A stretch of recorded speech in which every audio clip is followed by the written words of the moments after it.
Good morning. This lesson is for my Trig-Precalc class, but before I get started, I want to say that I hope that everyone is doing all right out there. I actually do know the title of this lesson. It's Chapter 6, Lesson 3. Look at me go. And I know the two goals that we have, so let's go ahead and look at those.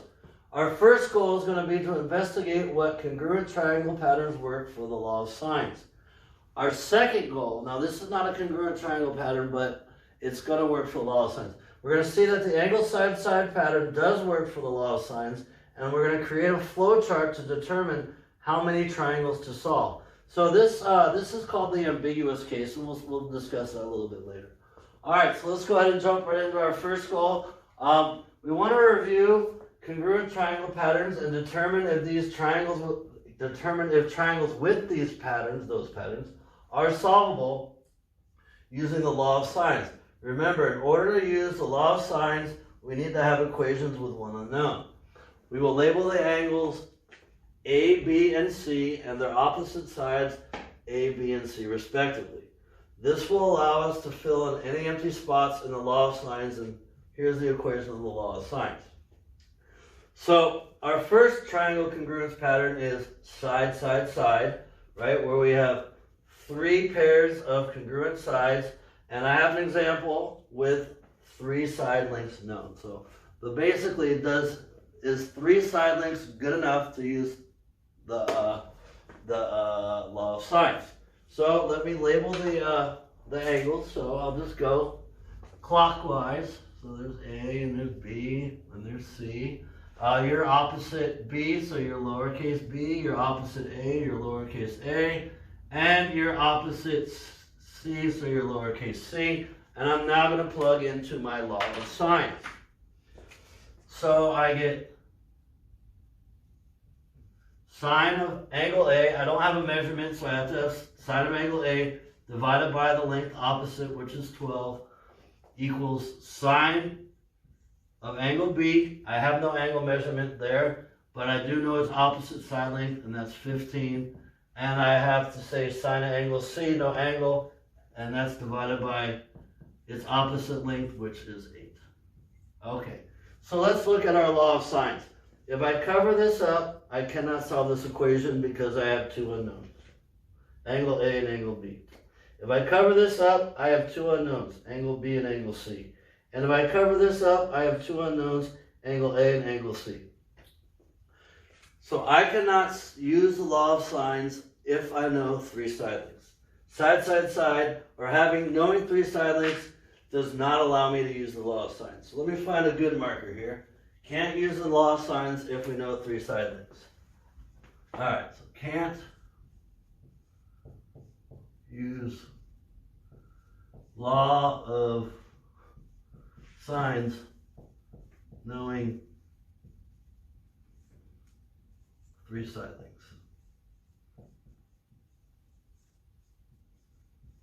Okay, so let's go on to our second example here, which is the side angle side congruence pattern. I have two pairs of congruent sides with an included congruent angle, and here's an example of that pattern. And again, I'm going to label the triangle. Let me find a marker that I want to use. There you are, right there. And again, I'll just go in this order. So A, B, and C. Your opposite angle A, so your length A. Your opposite angle B, so your length B. And you are opposite angle C, so you are length C. Let me plug into my law of sines here. Sine of angle A is going to be sine of angle A because I don't have a measurement. Divide that by the opposite length, and that equals to sine of angle B, but angle B is 92 degrees. And we're going to divide that by its opposite length, which is B, and that's equal to sine of angle C, which we don't know the measure or the angle measure of, divided by its opposite length, which is 6. Let me make sure that I am on the screen or on the camera. I don't want to go off and have to refilm this again. All right, that is good. So let's look at this. If I cover up sine of angle C, I cannot solve this equation because I have two unknowns, angle A and length B. If I cover this up, I cannot solve because I have two unknowns, length B and angle C. And if I cover this up, I have two unknowns, angle A and angle C. So we can't use the law of sines knowing a side angle side pattern, right? All right.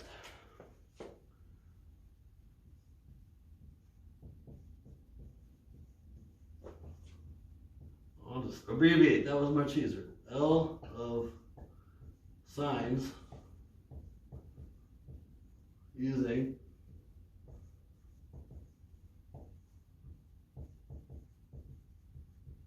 okay. Let's move on to our third pattern. Let me number these since I numbered the first. All right, let's move on to our third pattern, which is angle, angle, side. So I have two pairs of congruent angles and a corresponding non-included congruent side. Now remember, if we know two angles, we can find out the third angle. So 80 and 40 gets me to 120, and that means that my remaining angle needs to be 60, and let's label this up. So I get angle A, angle B, angle C, your length A, your length C, and your length B. All right, so let's fill out our law of sines. So sine of angle A, which is 40 degrees, divided by its opposite length, which is A, is equal to the sine of angle B, which is 80 degrees, which is 80 degrees. Even though B looks like an 8, I need to write it 80 degrees. And that's divided by the opposite length, which is 13. And sine of angle C, which is 60 degrees, divided by its opposite length, which is C. So let's look at this. If I cover this up, I can solve this because I have one unknown. If I cover this up, I can solve this because I have one unknown. So angle, angle, side can be used. We can use angle, side, side. No, angle, angle, side for the law of sine. So we can use angle, angle, side with the law of sines. Okay. Whew. A lot of talking. I keep tripping over my tongue. All right, so I'm going to go ahead and erase this. We'll talk about angle, side angle, and hypotenuse leg, and then we'll get into our second goal. So let me clean this up, and I'll be back.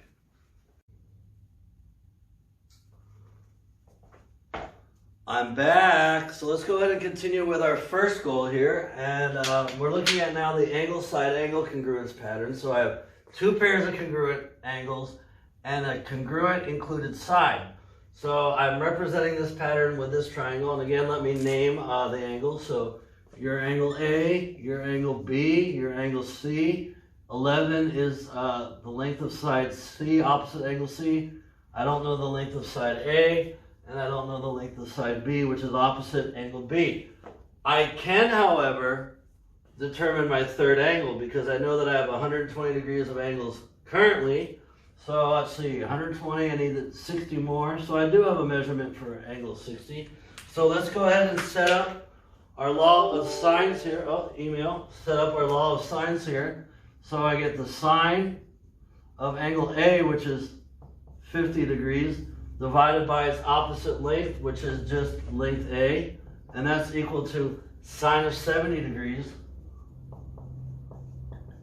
and that's divided by its opposite length, which is length B, and that's equal to sine of 60 degrees, which is sine of C, and that's divided by its opposite length, which is 11. Now, if I cover up this, I have one unknown, and that's length A. If I cover up this, I have one unknown length, and that's length B.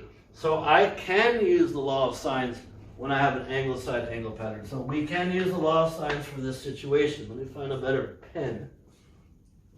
Oh, here we go. Law of sine works for angle side angle.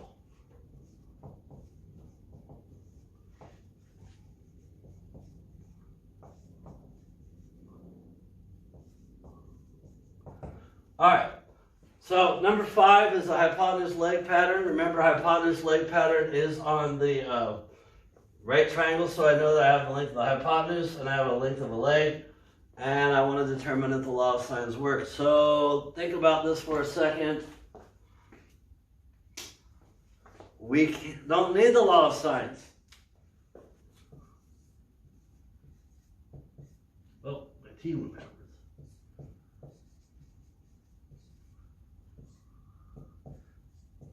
And you know why we don't need the law of sines? Because we have a right triangle and we can just use sine. Remember, we can use trig on right triangles. So we don't need the law of sines here. It was a trick question. All right, so I'm going to go ahead and, we got a little bit more to go for our first goal. So the only congruent triangle patterns of the side lengths and angle measures are angle, side, angle, and angle, angle, side that work for the law of sines. Okay, I don't need a dot after of is not abbreviated. All right, so now I can check off my first goal. Okay. So let's move on into my second goal here, or our second goal. And I do want to talk about how this is written. The book writes it as side, side, angle. I was taught, it's an angle, side, side.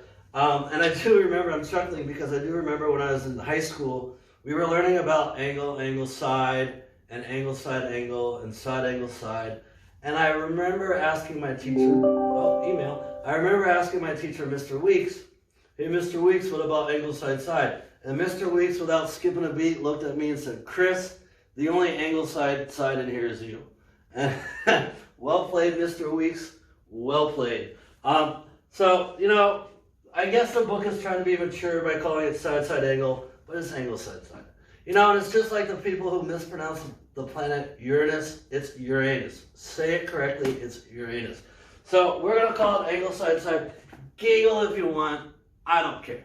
All right, so the angle, side, side pattern is called the ambiguous case because having that does not guarantee we have a triangle, or do we know how many possible triangles we can solve. I think I jumbled that up a little bit.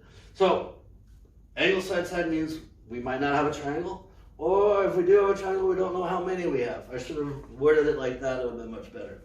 But I'd like to see the example of the angle, side, side pattern and see if this works for the law of sines, just to reinforce that it does actually work for the law of sines. So A, B, C, your side B, length B, your length A, and you are length C. So this pattern, you'll see that we will be able to establish the law of sines here. So we get, let's see here, sine of 30 degrees divided by its opposite length is equal to the sine of B, which we don't know the value of, the sine of angle B divided by its opposite length, which is B, and that's equal to the sine of C divided by its opposite length, which is 10. Now, if I cover up this, I can find the measure of angle C. Once I find the measure of angle C, I can use 30 degrees in this measure to find the measure of angle B and be left with one unknown. So we can use the law of sines for angle, side, side. Law of sines, I keep putting a dot after that. Law of sines works for angle, side, side. So what I'm going to do is I'm going to erase all this, but I'm going to set up a step-by-step method and a flow chart to walk us through this scenario to figure out if we have a triangle, and if we have a triangle, how many triangles do we have. So let me go ahead and clean all of this up, and I'll be back.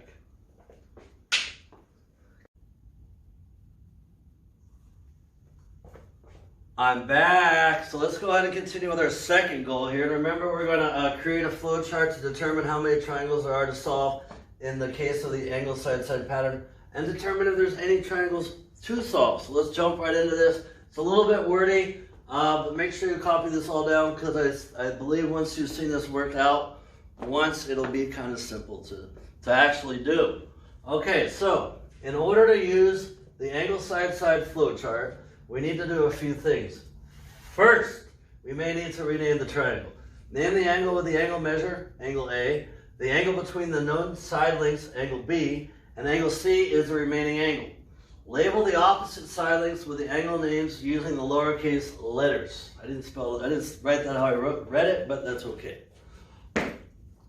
Second, we need the height of the triangle. This is found by drawing a perpendicular segment from angle B to side AC and isolating that length, which is the height, in the sine of A equation. I'm going to do that here in a second, and we're going to create a formula for the height. Now we can use the angle side-side flowchart. Now, the angle side-side flowchart, we just have to understand a couple things, and it tells us everything we need to know. So if we have the angle side-side ambiguous triangle case, the first thing we have to determine is what kind of angle angle A is. Is angle A acute or is angle A obtuse? If angle A is acute, we have four possibilities. The length of side A is shorter than the height, then there's no triangle. Can't use the law of sines. If if the length of A is the same as the height, there's one triangle and it's a right triangle. We can't use the law of sines on a right triangle because it's a right triangle. Let's just use trig. If the length of side A is greater than C, length side C, there's one triangle. And if the height is shorter than the length of side A and then shorter than the length of side C, there's two triangles. Now, if angle A is obtuse and the length of side A is shorter than the length of side C, there is no triangle. And if the length of side A is larger than the length of side C, and I didn't write this out because I got sidetracked, there is one triangle. All right.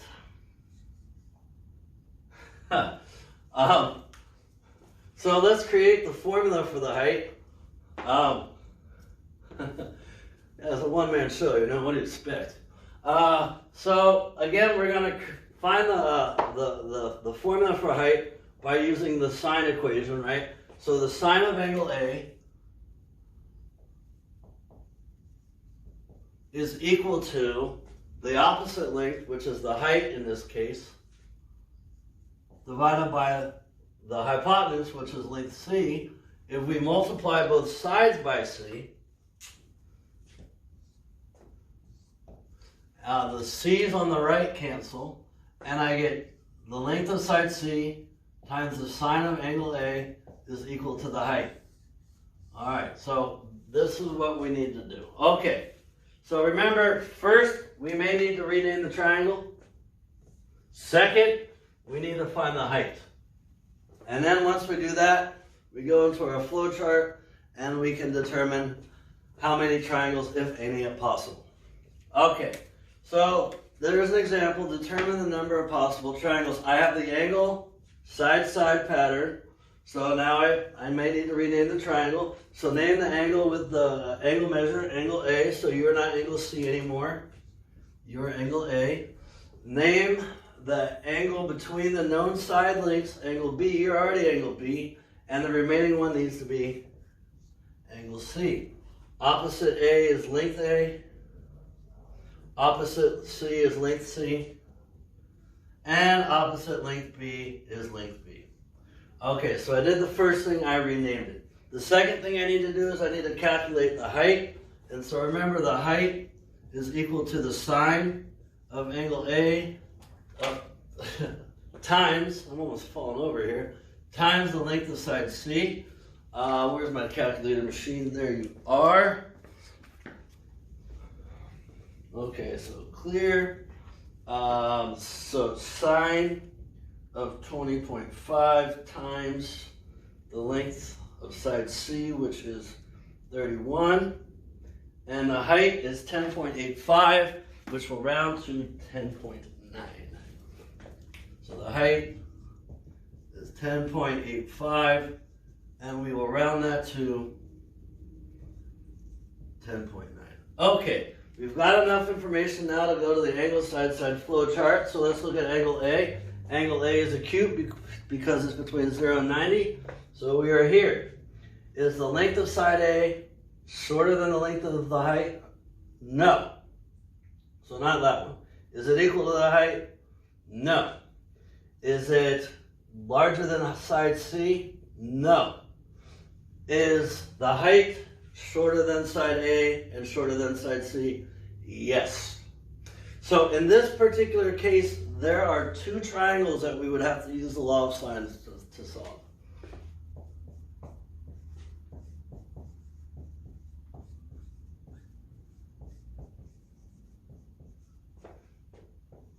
I don't know which there.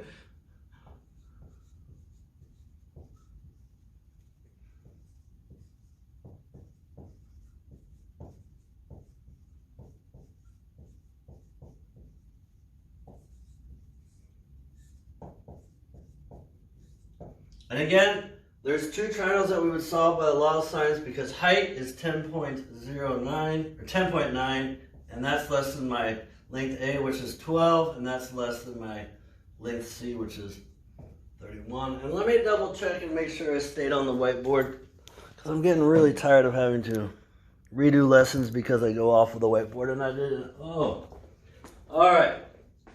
So I'm going to go ahead and end this here. Your homework is just going to be to determine how many triangles there are. And then once I'm satisfied that we can do that, we'll start applying the law of sines to this. And then we'll see. And actually, the next lesson is going to be how to do the law of sines for that guy. All right. So again, I hope everyone is doing all right out there. Have a good day, everybody. Bye-bye.